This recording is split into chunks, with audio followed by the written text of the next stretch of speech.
प्लीज तासु किने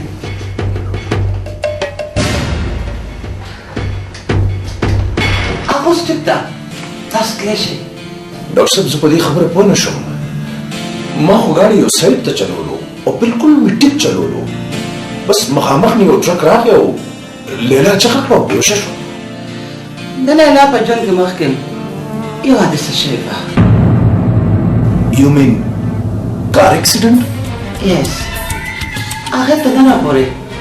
هغه اکسیډنټ نه دی هیر کړی هیرول کې دومره آسان وي ډاکټر صاحب نو د حادثې وکې دی والی بهرحال زه د هغې سره ملاویدی شم زما په خیال هغه به تاسو نورم پریشانه کوي پلیز ډاکټر صاحب پلیز بس سوري ورته کوم او بیا دې سم اوکې thank you doctor साहब थैंक यू वेरी मच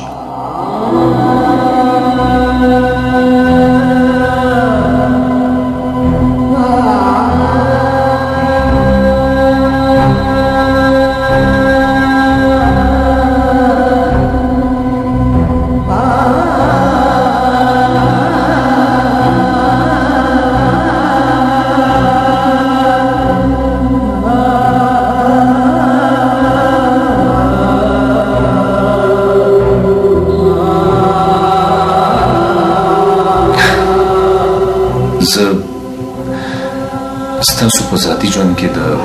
مداخلت حق خو نه لرم خو بیا هم ویم چې دا تنهایي دا خاموشي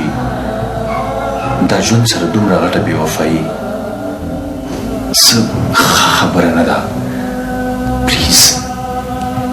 د تیرونو بار راوځئ رڼا له دنیا ډېره لویه ده لوک فارورډ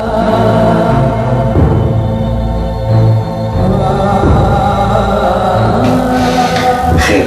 چې څه وشو هغه وشو الله دې مخکې خیر کړي تاسو سره کله څه حادثه شوې ده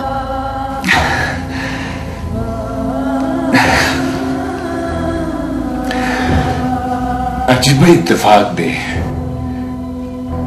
کومه حادثه چې ستا په ژوند کې راغلې ده سیم بالکل همداسې حادثه زما په ژوند کې راغلې وه خو وګوره ورته ما خو هغه حادثه بالکل هېره کړه ته هم کوشش وکړه چې ته دا حادثه هېره کړې پلیز ستا دپاره هغه حادثه هېرول به ډېره اسانه وي شهریار صاحب خو زما دپاره نه تاسو سره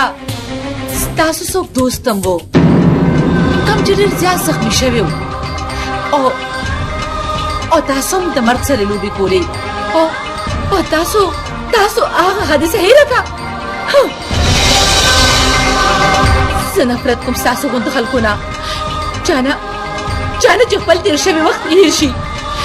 زه تاسو سره ګاڼه نه شم هېرې پلیز لاړ شه دې ځای نه پلیز ته ډېره جذباتي ځینه یې خو که زما په جذباتو کې حقیقت و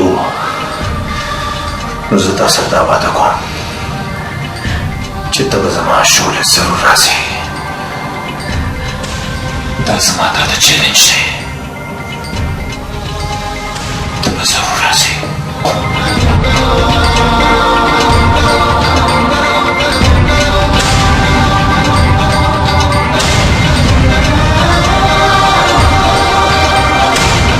هیرولو والا به نور څوکي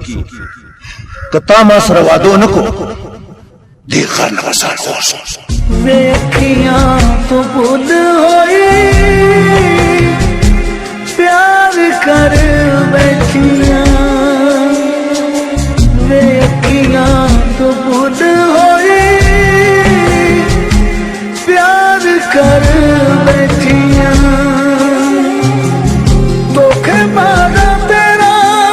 ਇੱਕ ਬਾਰ ਕਰ